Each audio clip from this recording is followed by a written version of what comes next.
ano mo chef, specialty mo talaga sushi? Yes po, yun po talaga yung tinututukan ko pero marami po akong alam lutuin. Hmm, Ah, nung bata pa po ako kasi lagi ako iniiwan ng mga magulang ko. oho. Magulang namin, siyempre ako naiiwan. Mahilig na talaga akong magluto siguro 15 years old pa lang ako nagluluto na ako, nagluluto ko yung Galing. mga kapatid ko, Hmm. mga ganyan. Ang favorite ko lutuin po nun is, ginataang tulingan, Sarap. yes po, bulalo, mga ganyan, marunong na ako magluto nun. Dinengdeng, yan po yung Ay, specialty healthy. ko, yung dinengdeng, Ilocano, yan. dinengdeng chef, Yes po.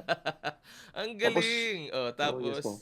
Mga meryenda po dati mahilig ako gumawa ng champorado, mga organic na ginagamit kong niyog. Inaakyat pa namin ng kapatid ko yung niyog para kayurin namin, wala pa nung gamit no'n. Oo, oo. Ah, Ang Yun po. galing. So, ibig sabihin, ano ka, sanay ka sa buhay probinsya. Sanay ka rin sa Yes, yes po. buhay ng sibilisado, ika nga, chef. Yes po, Sir Wedge. Mm.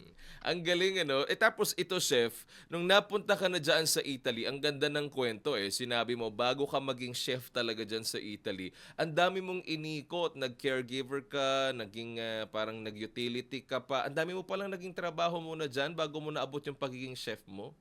Yes po, nag-babysitter din ako, mga Mm. ganyan. Yes po. Ga- Eh,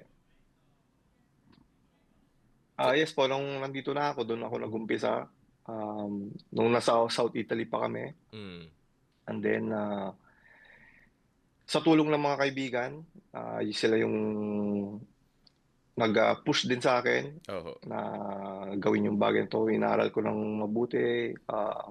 Actually, kaya ko nakuha ito, hindi ako tumigil nun mag-aral. Kumbaga sa isang restaurant kapagka hindi ko na wala na akong natututunan, lumilipat na agad ako kasi kailangan ko magkaroon ng, makasama yung mga chef na magagaling. Oho. Maraming chef dapat para mas marami tayong matutunan.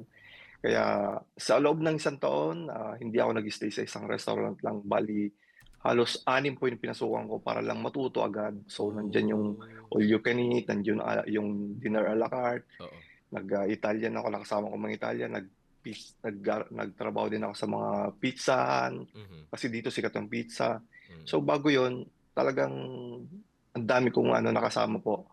Karamihan po mga South American chef, mga Colombian, Brazilian, at mga Italian. Siyempre kasama na rin mga kapwa nating Pilipino na tumulong po sa'kin nung ako'y konti pa lang yung nalalaman.